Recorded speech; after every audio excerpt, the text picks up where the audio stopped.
Okay, is that better? Okay, all right.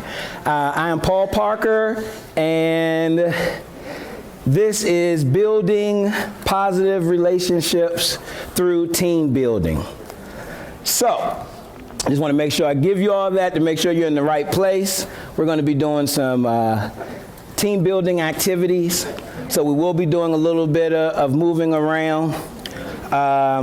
So I realized, just like students, some of us didn't fill up the front.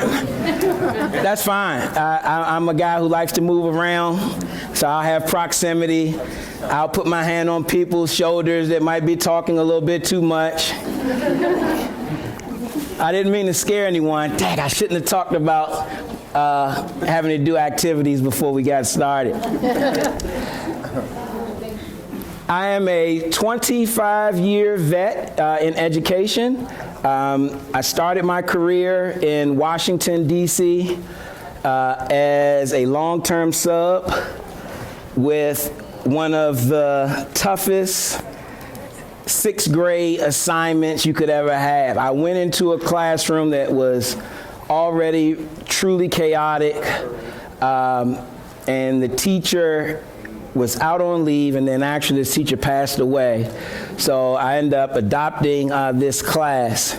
But this class in 1991 was the foundation for me to figure out if this was truly what I wanted to do or not. So I had that half a year to figure out if this was going to be what is considered now to be my calling.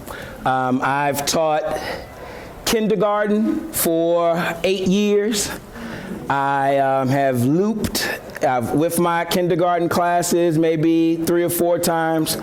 I've taught first grade, second grade, and 5th grade. So the only grades I have not taught were 3rd and 4th.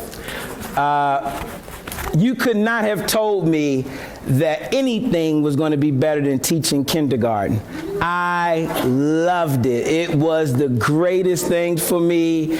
I felt, and I still ponder on this. I'm 47 years old, and so I'm still struggling with my ego a little bit. And I think because I got way more out of it than I think I gave them. Feeling, needed, they needed me to tie their shoes. They needed to wipe their snot on my sleeve. They needed me. And at the time that I was, teaching, when I started, I hadn't had kids or anything like that. So I would have never guessed myself to be a kindergarten teacher. But you take the assignments that, are offered to you. But then I came to Gwinnett County in 2009. Yes, and I came in 2007, sat out a year, went back into the classroom. Because, like I told you, the grades that I taught, I've also been an administrator on all 3 levels, on elementary, middle, and high school. But that's nothing compared to being in the trenches and being, right in the classroom. So I came to Gwinnett County, heard a lot about this big county, went back into the classroom. I wanted to make sure and really hone my skills. Again, I'm coming from Washington, D.C., a city where at that time in the 90s, 90% of the schools were 90 to 100% Title I. It wasn't anything lower than that. So it was predominantly African American students.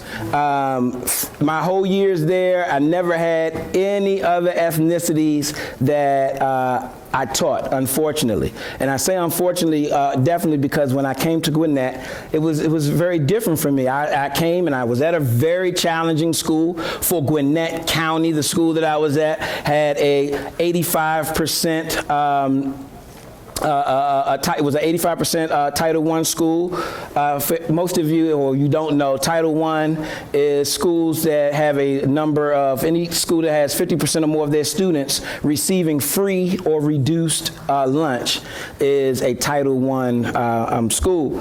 And so coming to Gwinnett, I I was awesome at classroom management. When you're coming from an inner city school school system as Washington D.C. Was and is, this was a piece of cake, even at Lawrenceville Elementary. But what wasn't a piece of cake was taking kids that were good, both behaviorally and academically, compared to where I came from, and making them great. Oh, now you got a class sitting just like you guys. I got kids on the carpet and they are just sitting and ready. I might have, a couple, maybe one or two outliers where I'm used to having 10 outliers and things I'm juggling. I mean, from homelessness to kids being in the car with their dads while they were part of a drive-by. I mean, real hard things, to now I have kids who have their own stories and issues, but nothing like I'm used to. And they're like, I'm ready to learn. And I'm like, yes. Okay. I got to really hone my craft. So I had to make a decision. Do I ride on the merits of, having the best line in the hallway, when I'm being observed, students sitting and watching and being cooperative, or do I really take this to the next level? That's where I had to let go of some of my ego and learn how to implement the workshop model. Really learn about constructing an awesome lesson plan. All these things that I was able to wing, I had to figure out how to make these students better. And so that kind of is my story about in the classroom and moving to Gwinnett, which will lead into why I know team building to be very important. We're going to focus on team building mostly in your classroom, but everything we talk about can definitely be implemented with our faculty. How many coaches, PBIS coaches are here from your schools? Okay. Classroom teachers, administrators, support staff. Is there anybody here from the district level? Okay, so let me make sure I be careful what I say in here now. All right. I thought I was going to be able to keep it real, but I no, I love the district level. I love it, especially married with Gwinnett County. We have a big support. I asked that to just say that we have us from all walks. We are all here as educators. I thank you for choosing this workshop to come and learn a little bit about. Hopefully you will walk away feeling a little bit more excited about what you can take and implement right away. I love when I go to workshops and I can leave with something that I could probably implement right away. Any questions or anything so far? Okay.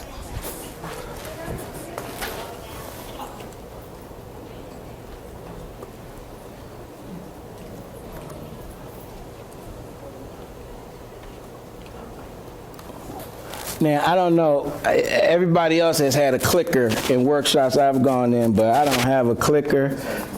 Say it again. Let's see how it works. Okay, let's see. I'm scared to push it now. I'll wait and I'll see if it works. All right. You're here to hear more about team building. How many of you are familiar with team building? Okay. How many of you have participated in a team building exercise, initiative, activity? Okay. How many of you have ever facilitated a team building activity? Okay. Let's go back to as a participant. Well, I'll come back. I'll come back to it because we're going to do some interactive. What is it? Team building is the collective term for various types of activities to enhance social relations and define roles within teams, often involving collaborative tasks. It is distinct from team training. That's an important sentence to me, which is designed to improve the efficiency rather than interpersonal relations. So when you think about, when I hear that and see that and think about team building, and hopefully in most of the workshops you've gone in, and what you should keep hearing as an educator, relationships. And that's what I have found, that team building really helps with those interpersonal relationships. If you want to be the best and get those results from your students, it's about how they connect with you and how you connect with them.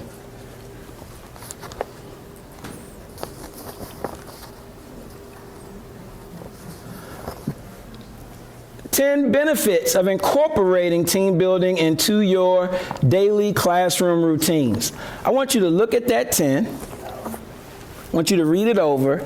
And then what I want you to do is let me know which ones stick out at you or jumped out off the screen at you when you were reading those.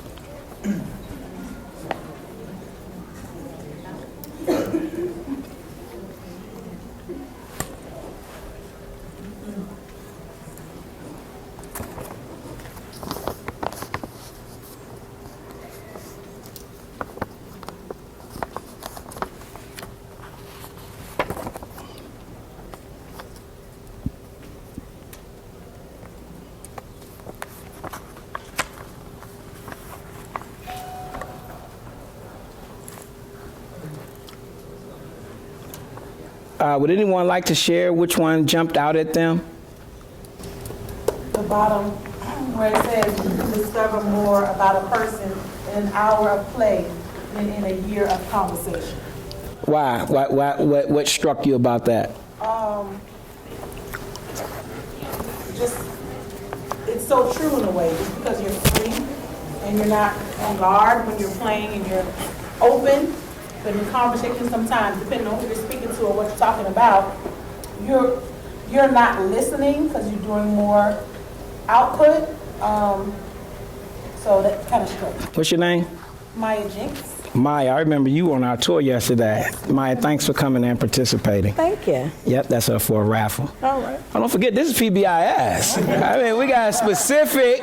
You got to be specific when you are acknowledging, because remember, it's not rewards. We're acknowledging that she took a risk in here. So this is a PBIS workshop all the way. So I'm going to need your participation. But again, thank you so much. Anyone else? Dr. Andrews. Number 7 jumped out at me, and it kind of ties into 10 too, because I think there's not a lack of ideas, but sometimes there's a lack of motivation.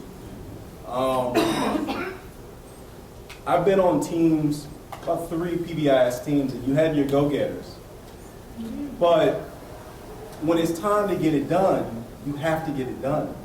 We have very smart people. We're educators. Some of us with more degrees than the thermometer. Seriously, we have the ideas, we know it, but when does the rubber meet the road? That's the challenge to me, and that's what just jumped out at number 7.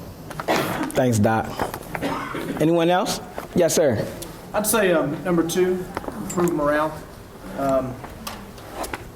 Around this time of year, well, October, March, where there are very little breaks, teacher morale can dip, school morale can dip. Kids feed off of that. Kids know that's what they can feel it when you walk in. There's not a smile on your face. They need the consistency of a happy place to be, and so just improve morale overall. Thank you. A lot of them, of course, I know some of you, like all of them significant, stuck out, but 4 and 5 kind of really hit me, along with 9 and 10, but let me go back to 4 and 5 because there's something that is real pervasive in our schools. It's been there since schools have started, and that's bullying. and it's not anything new. It's just, more pervasive with the enhancement of social media and teenage suicides. And if, we can give or teach kids tolerance and understanding, that the moon is not still just following me, that it's not just about me, then, we were setting ourselves up for a better place. Anybody else before I move to the next slide? Yes. I'll say number 8, improving communication. Just being in such a rapidly moving environment, and just having a really efficient way to communicate goals, timelines, objectives to team members in a way that they actually hear and act on. For me, that's really my weakness. So I'm eager to hear ways to improve communication amongst the team. Emmanuel, what's your last name? Williams. Mr. Williams, thank you. So, Mr. Williams and Dr. Andrews, again, administrators in Gwinnett County. So this is why I had to step my game up. When you're coming and meeting guys like this who just jump in there, I had to be ready in this county. Thank you. Was somebody else was over here? I was going to say 6. Creating a climate of cooperation and collaborative problem solving.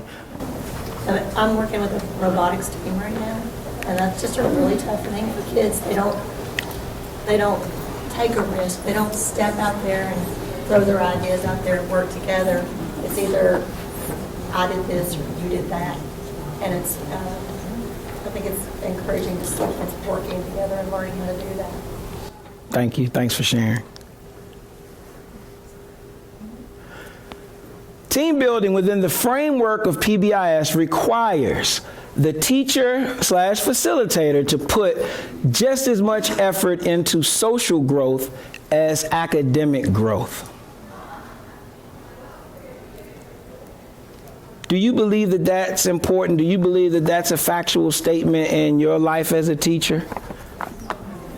It's just something to kind of think about. The teacher who believes in developing and nurturing the whole child will definitely thrive with team building and in a responsive classroom setting.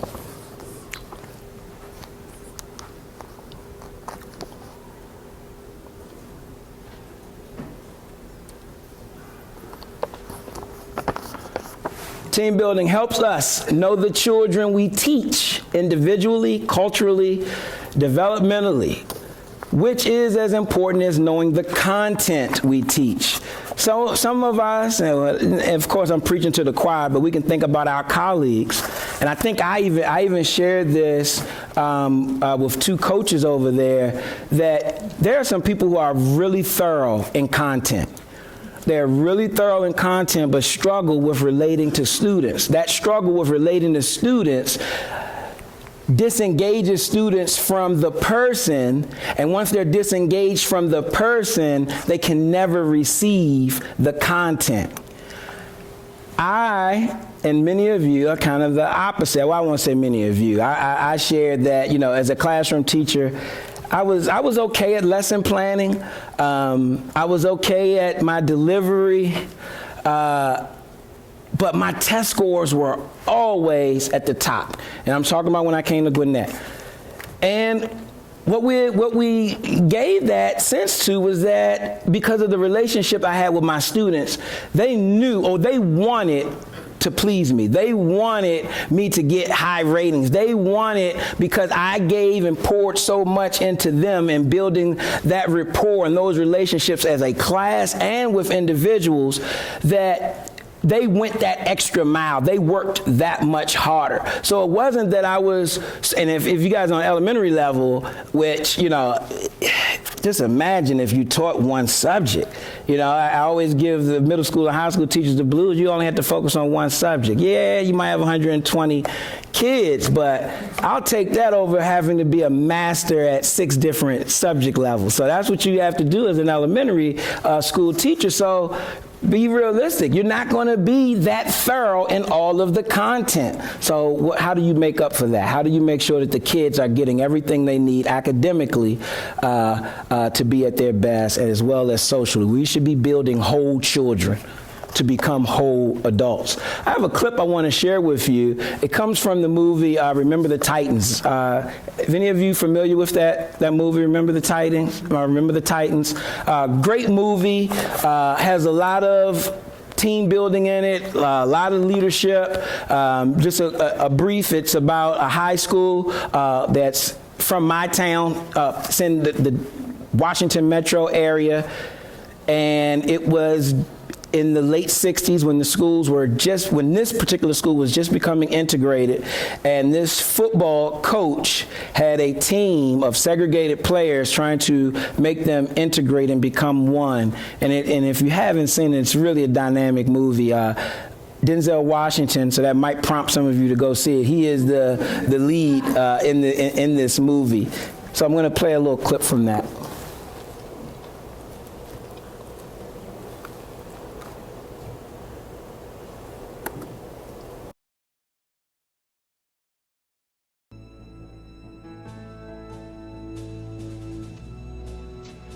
You look like a bunch of fifth-grade sissies after a cat fight. You got anger, that's good. You're gonna need it, son. You got aggression, that's even better. You're gonna need that too. But any little 2-year-old child can throw a fit. Football is about controlling that anger, harnessing that aggression into a team effort to achieve perfection. When you put that uniform on, that Titan uniform, you better come to work. I think you're nothing. Nothing but a pure waste of God-given talent. You don't listen to nobody, man.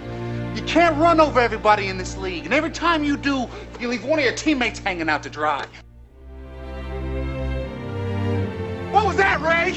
Whatever it is, it ain't blocking. Give me a break. You want a break? I'll give you a break. Me and Julius want Wait a minute, just let them handle Get to this. Rev once, just one time. I swear to God, I'm gonna hit you so hard by the time you come to, ooh, boy, you're gonna need a new haircut. You understand me? Let's play, fellas. You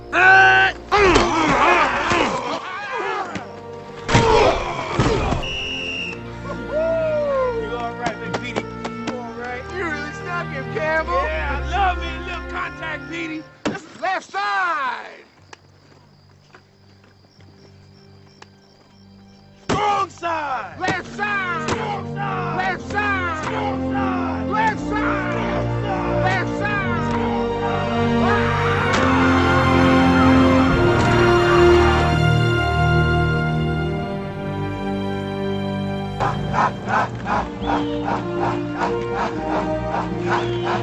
Let me ask you something, Mr. Campbell. What kind of power you got? Oh, man, you know I got some soul power. What kind of power you got? What kind of question is that? I got soul power. Yes, you do. Right on. Let me ask you something now, Mr. Bertier. Yes. How strong are you? I'm too strong. What? How strong? I'm too strong.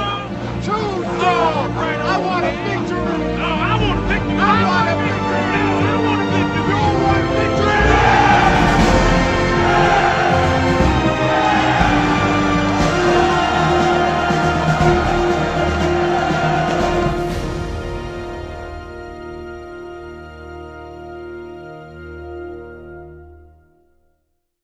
Great movie. We saw, some of you have probably heard of the stages of a team and how teams build, and we saw how that team had to come together.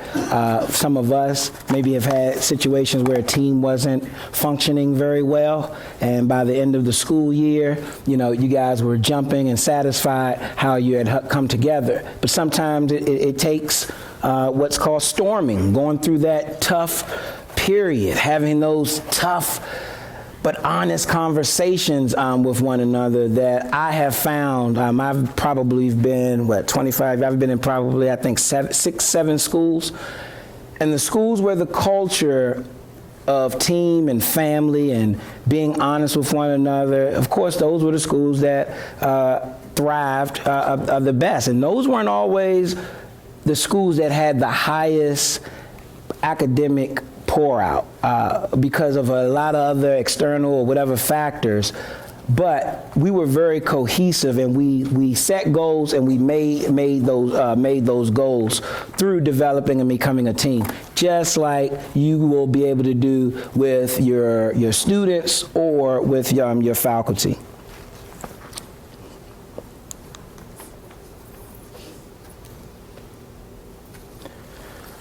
Great cognitive growth occurs through social interaction. Classes who incorporate team building have shown to have higher test scores as a class than classrooms with less cohesiveness. That's exactly what I'm talking about, is that when you have that well-oiled machine in place, because you're no longer going to have to be the one to redirect or correct another student. When you have that classroom working and everyone's on the same page trying to uplift one another, you'll easily see a student just kind of tap or elbow someone to remind them that you need to be talking. You can give a student the eye that they're trying to talk to, and they will take care of that. That's what happens when you have a environment that is a responsive environment, that's an environment that's inclusive, that you can be allowed to take risk and not fear. My classrooms and your classrooms who incorporate team building, you won't have one kid raising their hand when you're asking a question. You'll have everyone raising their hand, because it's not about let me show you that I know the answer. I'm going to take a risk because I remember what you taught me. I remember what you taught us. So I know if I get it wrong, I'm going to learn what the answer is. And you think about our classrooms, they're usually geared around our top students giving all of the answers, our middle students giving some answers, and our lower students never kind of giving an answer, or when they do finally raise their hand, it's this big old celebration. And for some kids, they don't want that. So it's like, you know what, I took a risk. I'm putting my hand back down because this is not a safe place. It has to be a safe environment, and that's what team building helps. You had something, Williams? Piggyback on what you're saying. Actually, this was sort of as a result of one of our earlier conversations, and I called to ask you for some help. One of the most amazing things happened. I had a really big problem with transitions I'm in an alternative school, so we take our students everywhere they go, from the classroom to the restroom. So we had a major problem with transition with regards to students not following the basic expectations.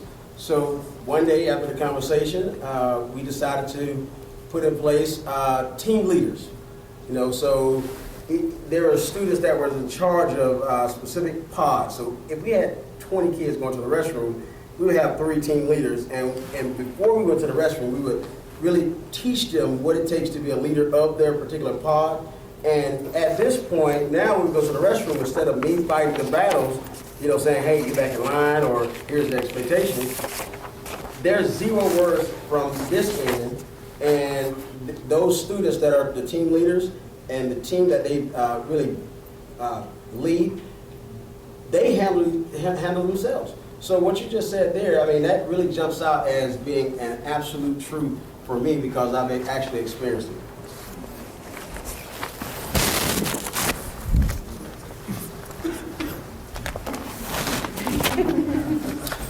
Thank you, Mr. Williams, for your participation. Appreciate that.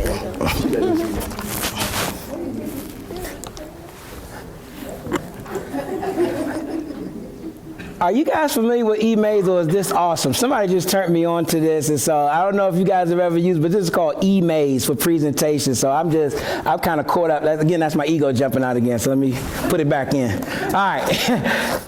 All right, I understand. Hopefully, based on what I've shown and what we've discussed so far, we understand the significance. We know that it's important.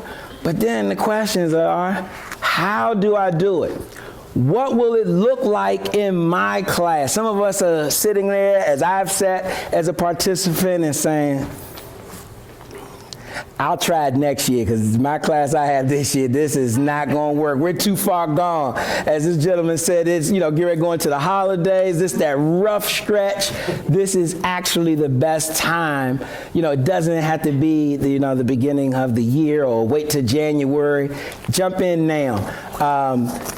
Will my class bond in a harmonious way? Those are some of the questions that might still come up at the end, but I know those are questions that, as a PBIS coach, I receive a lot of. I think I gave my history, but I didn't talk about. Right now, I am a PBIS coach, but it's a little unique. I am in a school, and that is my number one sole responsibility, is improving the culture and climate.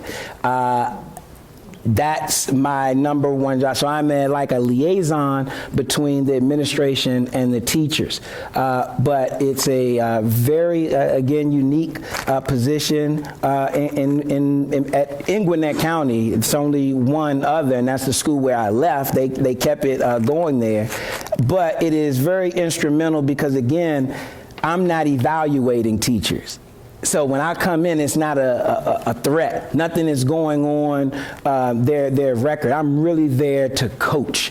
I'm really there when you push the button, you don't have to be worried about it because, yes, we're going to have a conversation, but we're going to figure it out together. It's not looked upon as you're weak or you're not thorough in classroom management.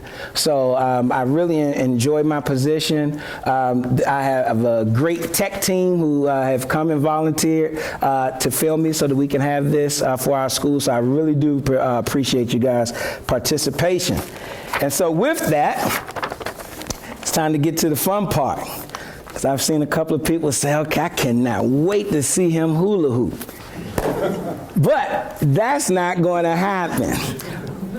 We're going to participate in some team building activities. That's what we're going to do. So hopefully I can get you to be involved, because the more you do, that's how we truly learn. So I'm really hoping and asking and thinking that I'm going to have some people who are willing to take some risks, to have some fun. Nothing is going that we're going to be doing is unsafe or anything like that. Those of you who are familiar with team building knows that there are levels to team building. We're just doing some kind of icebreaker so that you can kind of see some of these things. So let me.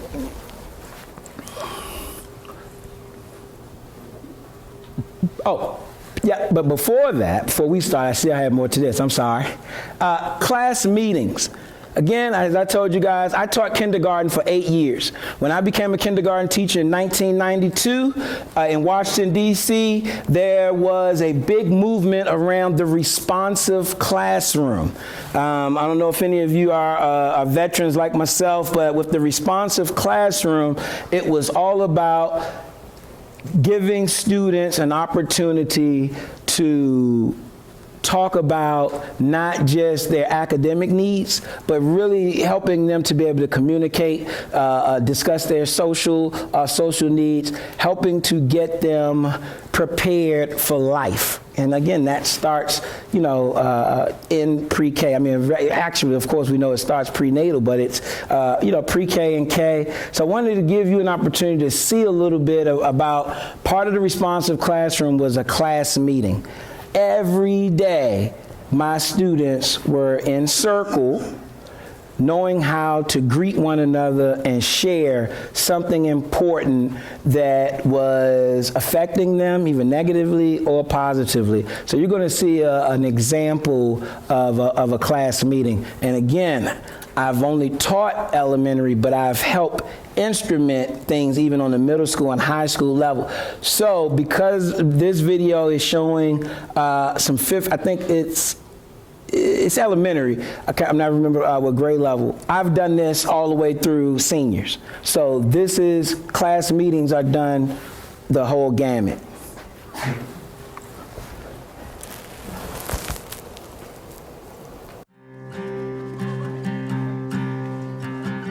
Anybody want to share about how they're feeling today? Evan, how are you feeling? Hungry. You're feeling hungry, big surprise, right? Owen, how are you feeling today? I'm feeling sleepy, excited, and fun. Wow, you're feeling lots of emotions today. And finally, definitely noticed a change in some of my shyer students. At the beginning of the year, they're really kind of clammed up and they're nervous. But then as the year progresses, they really open up and feel comfortable sharing things about their family or things that might not be so comfortable to share. And we become a support system for each other.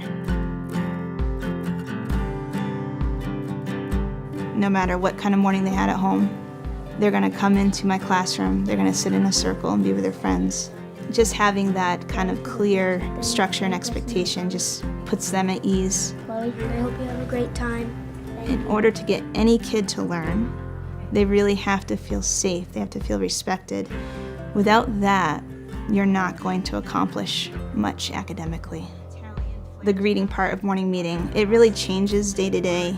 Sometimes we'll do a mingle greeting. So today I'm going to hand you one card, and your job is to try to find your match. You want to find the person who has the improper fraction to match your model, or if you have a model, you want to try to find the person that has the matching improper fraction. You're going to make eye contact, give them a little fist bump to say good morning, and the question I want you to ask today is just, how are you feeling? Mingle. How are you feeling? That's How are you feeling? The more that you can make the behavioral stuff for your entire classroom instead of just focusing on individual kids, it really helps those kids not feel so isolated for things that they're trying to work on. Today is Wednesday. And then I typically move into calendar. That's where I really get a chance to go over their day with them so they know what to expect. They don't have to be on their toes. And then we move into sharing. This is a really special fan, and I can really do this. You can pick up the...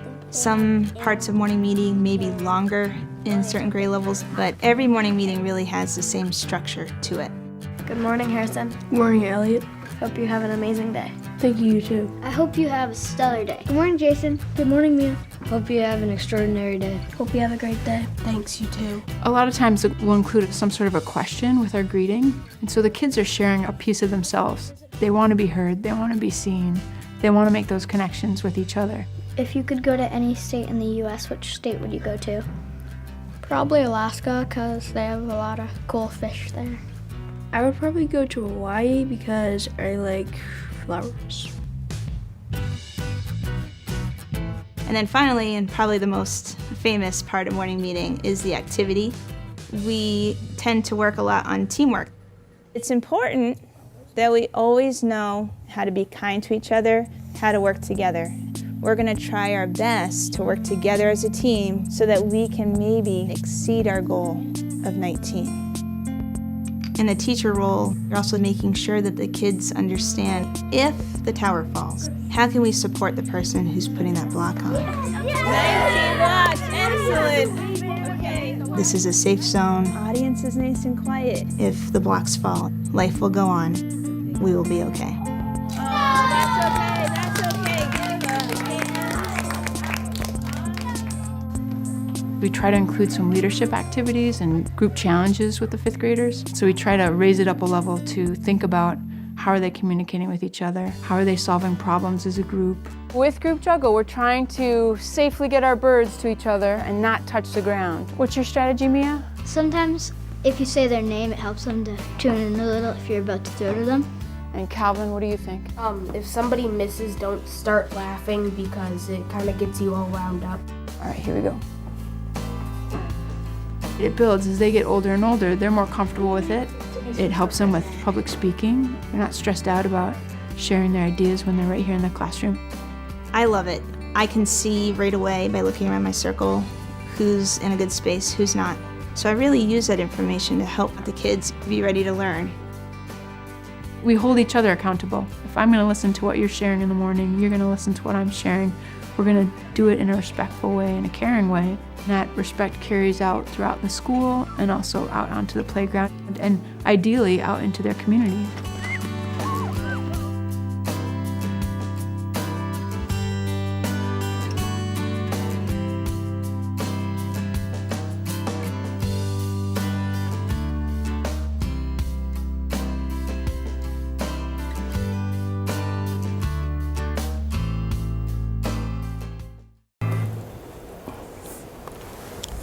thoughts, comments?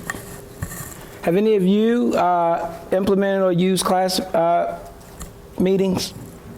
Yeah. What grade do you have, ma'am? I taught high school, and I used I didn't do it every morning because you can't really do that in high school, but I did it once per each instructional unit. And we would talk sometimes about how to do the information, so I would then form my lessons around what came up in the classroom meeting. How was it received? It was great. Okay. Anyone else? I just have a question. Yeah. Does one work that into a schedule where you've got 7 or 6 different classes per day and an AP schedule? Awesome. I don't want it to take up too much time, but I'd love to do something like that where you do get a feel for their emotions. Why don't you want it to take up too much time? Academics. Huh? Academics. Why do you think that's going to take away from the academics? We could do it in French. You could. But if you guys are seeing, as I'm probing, it's like, where is the weight of our foot? If we truly believe that this is important, we find a way. Some school districts such as theirs has made it a part of their day. Where I came from at Lawrenceville Elementary, at least one day, every Monday was dedicated to some type of character lesson. But to answer your question, I think that you can find 15 minutes a day because I call it the slingshot, in the sense of you might go backwards a little bit, but they're going to go so much faster forward because of their feeling and motivation about school, about their class, about their subject, that you're going to be so far ahead of the rest of your colleagues if they're not doing this. But that is a question that comes up a lot. I love it, but how do I do this? That was probably the question when you first got introduced to PBIS. Another thing on my plate? You gonna put something else that I have to do? So, it has to have, it's like anything else, we have to see the importance, and we have to really join in the buy-in if we believe this is important, the whole kid, and not just academic. Yes, I'm sorry. I don't know. Ma'am. Miss, how do we do this? And I'm taught high school too, so I understand by the time they change class, get in, get settled, it's time for the next change. So I understand what you're saying with that. But then what I initially thought about is, think about that kid that will consume your class because you didn't know what was going on.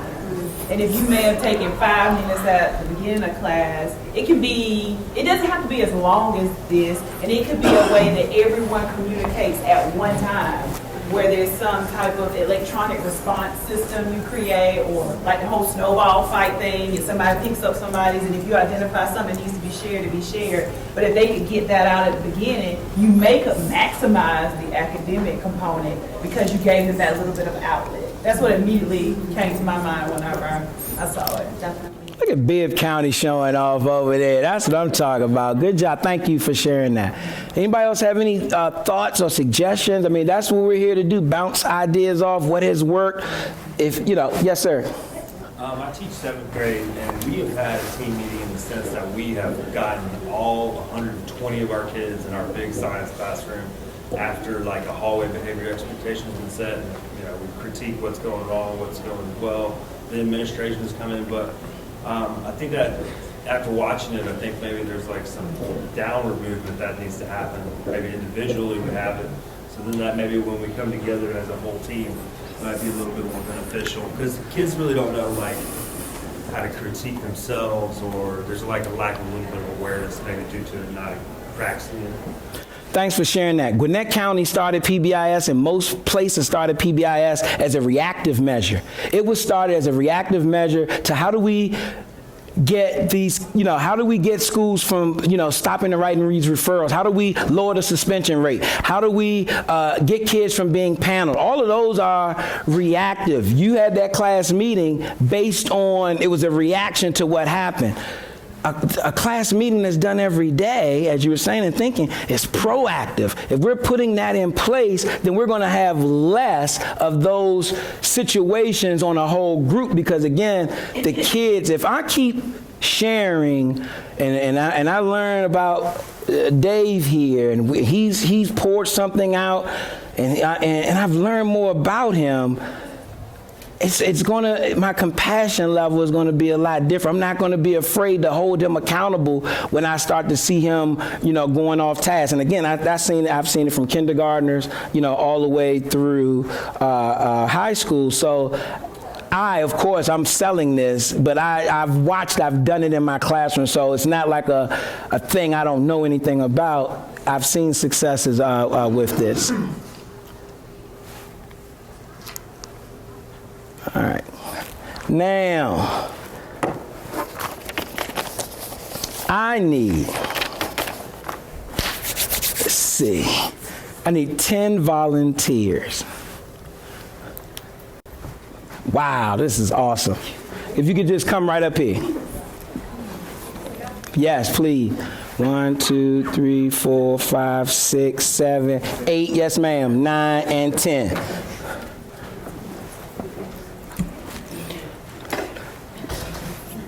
So you guys are continuing to be the classroom. These are some of your classmates who have volunteered. We're going to kind of walk through what it should, or how it should look like. When you are doing a team building activity, just like any other lesson, your directions needs to be repetitive. Your directions need to be repetitive for a kindergartner or a 12th grader, a senior. Do not think that they just got it because you said it. Just because you taught it doesn't mean that they really learned it or comprehend. So these guys are getting ready to do an activity called lining up. You guys are going to have the assignment of lining up according to your birthday, not birth date. So just the month and day. You're going to line up with January being first. Wait a minute, I haven't said go yet. Awesome, I love it. He's excited. Of lining up in order from January, so to be even explicit, because we want instruction to be explicit, so that I have less questions. This will be the front going to December. So we'll go from here, January, through to December. You are going to line up in order according to your birthday. Everybody have that? Yes. What are we going to do? We're lining up according to our birthday and month and day. Excellent. Thank you so much. Excellent. Sir, what are we getting ready to do? We're going to line up according to our birth date in January to December. See, that's why you guys are so great. I have a great, awesome group. Here's the task, though. You cannot talk. You cannot talk. So some of you, I'm glad, have done this before. So you have to line up without talking. Questions. Can we use our hands? Yes. You cannot use paper or pencil, but you can definitely use your hands. Any other questions? Can we write it down? You cannot use any paper or pencil. You cannot write. No. But no, that's fine, because you might have thought, I didn't say we couldn't use whiteboard or markers. No mediums, no writing. Could we have a team meeting? Of course. No, once we say go, great question. No, once we say go, that's it. No, not for this particular activity. All right?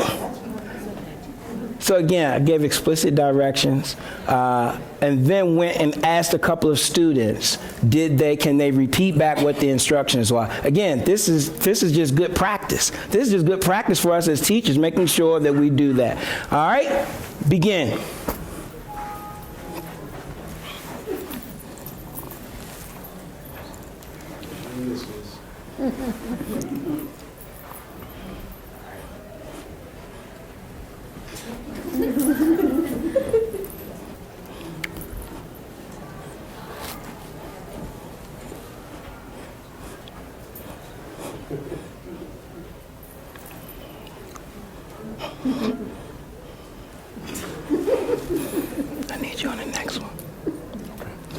What's your name?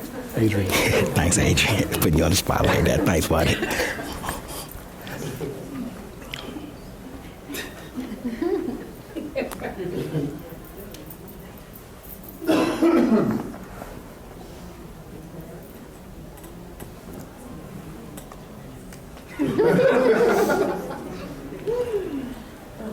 You have 10 seconds.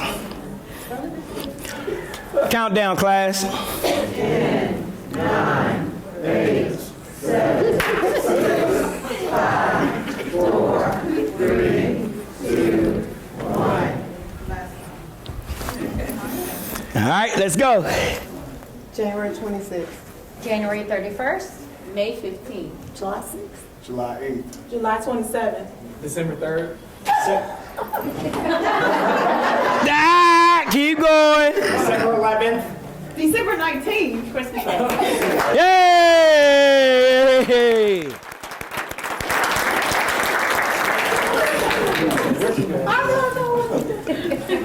Just as important as the directions, the biggest part with doing team building activities and initiatives is the debriefing afterwards.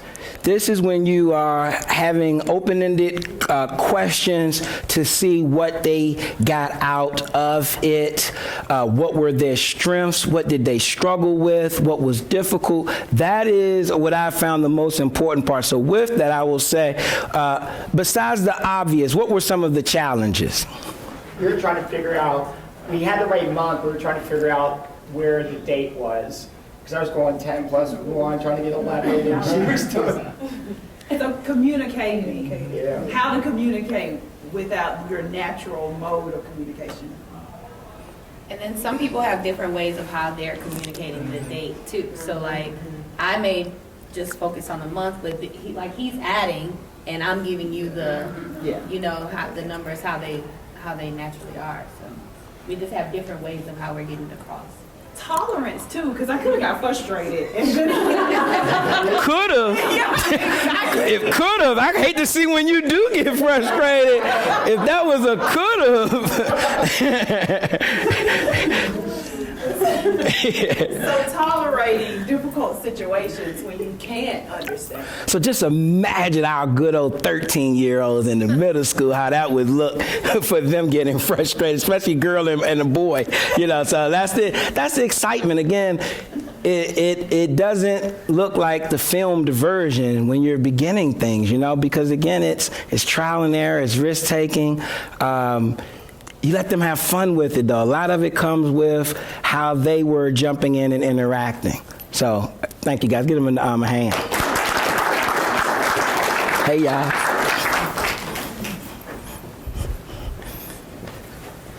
Class, any questions? Anything jumped out at you guys?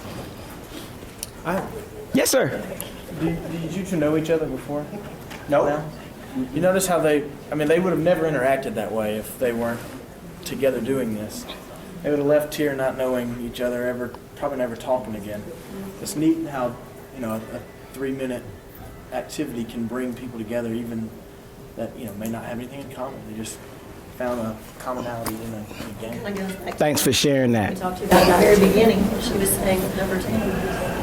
All right. Flags or doing things like that, you're interacting on a different level than you normally do academically. That was a great lead in. All right, here we go. Starting with Adrian, because he's volunteered to help me. I need 10 people from this side to come up here. 10 people from this side to come up here. My man. 1, 2, 3, 4. I love the guys always stepping up. All right, I have no problem touching somebody. Okay. 5. It'll be better if you go ahead and jump in. Once I'll give you the instructions once you get up there, once we have enough. And if it's a little over, great, that's good. After you, yep, that's good. This is good, this is good. All right, wait a minute. 1, 2, 3, 4, 5, 6, 7, 8, 9. She can come over. Come on, you can go on this thing. Either one of y'all can come on this side, yeah. So now we have 10 and 10, good job. All right. This initiative we're going to do this time, guys, is called Pass the Hula Hoop. If there are any PE teachers in here, I've seen this done a lot with my PE teachers, but we're warmed up now, so this is fun. So what I need both groups to do, this 10, make a circle right here. This group, make a circle, and you are holding hands.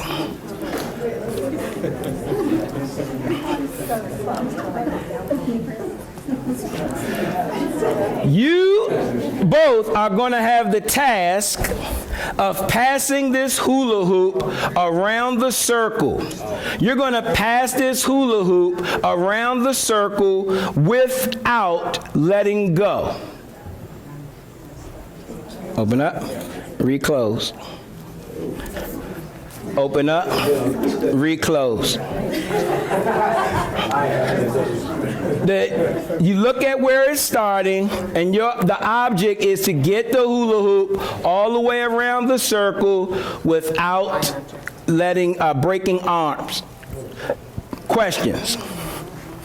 Does it matter right or left? Does not matter. Good question. Any other questions? Can they race? I don't even have to ask. The competitive spirit is already brewing up there. We're in for a treat. All right. On S. When I get to S, you are going to begin. PBIS.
Get another one. That wasn't because they won. That was because when you guys completed, they were waiting and they cheered for you all. That's what that was about. That was about them cheering for you. So again, we want to continue to honor what it's all about, character. It's all about building character. So how awesome were these two groups to do that?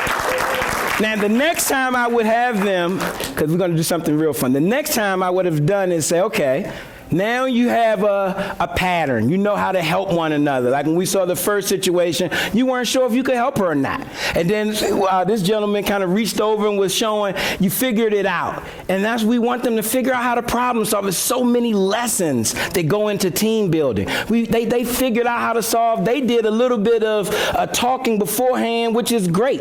And, that's what we want kids to be able to do. Again, communication. So many things happen with us even as adults because of miscommunication. So if we can improve that level of communication, we can improve the lives of us as adults and continue to improve the lives of children. So what I would be doing next would have been saying, okay, now you have it. I'm timing you to see, and then they would get a set time and then they would try to beat that time.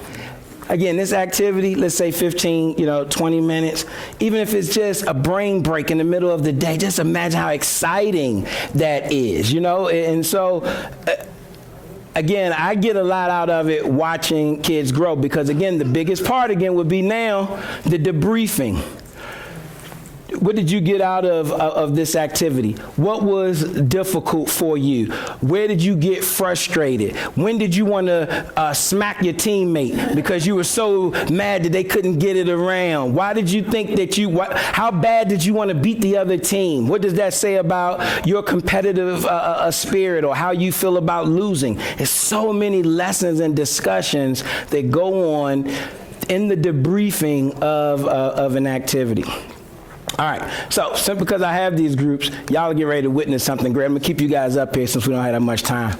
You're getting ready to do one of the greatest initiatives that I love to participate in. I've been on maybe one team who's been able to do it successfully. I have not been, and I facilitated and watched a team figure something out and come back at the end of the day to say, we think we can do it now. You guys are getting ready to watch, and you guys are going to look at the helium stick. If you're familiar with helium, if you put helium in a balloon, what does it do? It rises. Helium makes that balloon rise, or if you're like me, you used to put it in your mouth and talk like Daffy Duck, or Donald Duck, I mean. But helium, these are the helium sticks. They're your normal yardsticks. Just want you to see that. There's nothing magic about them. But you will see in a little bit why they're called helium sticks. You have 10 people. I need you to get 5 and 5 facing one another. You're going to be in a row of 5 and 5 facing one another because the helium stick is going to be in between you.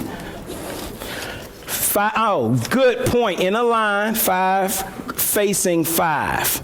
So 5 people stand beside each other, shoulder to shoulder, and then the other 5 is facing across from them. My directions may not have been explicit, so I had to kind of show a little bit. To me, it sounded like, what's so hard about this? But they did. They got into pairs, 5 and 5. All right, you got to move in a little closer. And what you're going to do, I need you to put your, what's this finger? Index finger out, because this is what is going to lay on. You need both hands. I'm sorry. Move in, down. So everybody, shoulder. Actually try one finger so everybody can get in. I want all of you moving shoulder to shoulder closely because this is going to be it. So everybody has to be touching this. Use one finger, and rest it on that one finger. Move down. You guys jump in somewhere. Ooh. Yeah, everybody's going to be touching it. Every finger should be touching it. One finger. One finger per. One finger per, yep, move down. You guys, everyone should be touching the helium stick. Oh, I didn't tell you to start yet. What happened? It's already floating. Bring it down, please. Golly. Wait a minute. I haven't even finished the instruction. One finger. Everybody's touching it. Everybody's one finger should be touching. As a team, look at this. Your job is to get that stick to the ground without it moving away from your finger.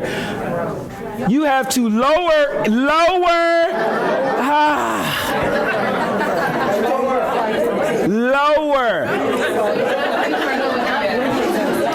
You have to keep one finger on at all times.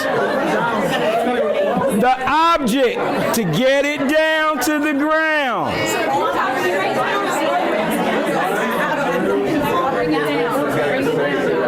One finger. Oh, I hear some problem solving.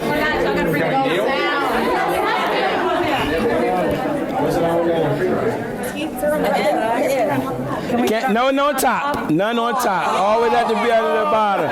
Has to be under the bottom. Oh, God. Has to be under the bottom. You start again, and it is possible. Good one. Let's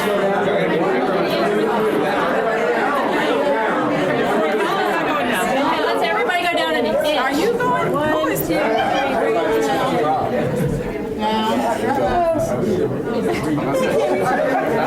All right, clap it up for them, because we want to stop. I know you want to keep going.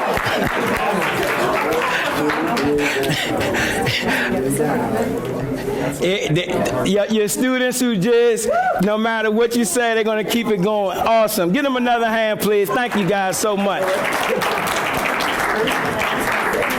Y'all didn't realize there's going to be some magic in the activity. Again, the debriefing will come. Did they start without a plan? What would they have done differently? Now, an activity like that can take a little bit more time. You might, again, you'll find the kids will come and say, we want to finish this at recess. Can we do more of these type of activities? They're excited about it. As my buddy said up here, the bonds that were just made quickly in here, just imagine what that does over 45 weeks if you're doing this once a week. I ain't gonna say how incredible it will be if you're doing at least a class meeting daily. So I'm glad you can see some of those important things that we do around team building.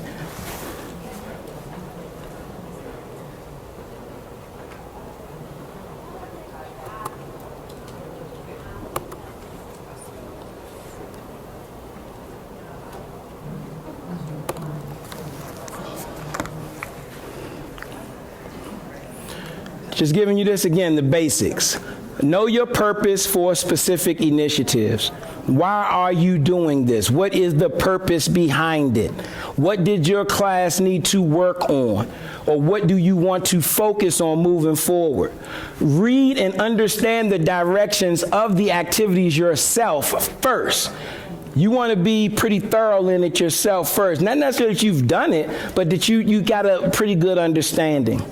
Have all materials ready and accessible. Of course, everyone's like, what are you going to be doing with those hula hoops? You know, give explicit directions at least 2 times. I'm always just repeating and giving directions.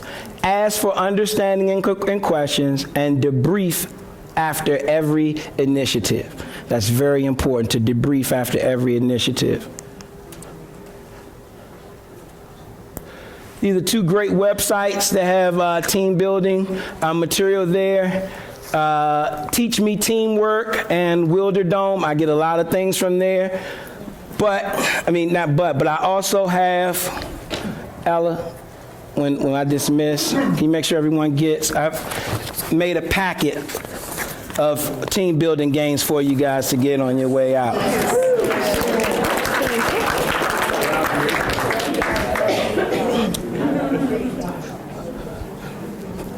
What I don't have up there, and you can write it down, is my email, because if you want this presentation, I can send it to you. I know some of you were trying to take notes and everything, but I'm sorry I didn't put mine up there, but I will say it slowly. And most of the districts are similar to this. I'm Paul, Paul, _Parker at Gwinnett.K12.ga.us. Paul _Parker at Gwinnett.K12.ga.us. I can send you this presentation. Any other questions, comments, concerns? Do you feel like you can try any of this right away? Yes. That's my biggest thing. I want you to be able to walk out with something you can do right away. You guys were great. I was worried about making sure I was going to have enough time. I hope you had a lot of fun. Enjoy the rest of the conference. I really enjoyed you guys, and thank you so much, those of you who volunteered. So, okay, thanks, guys.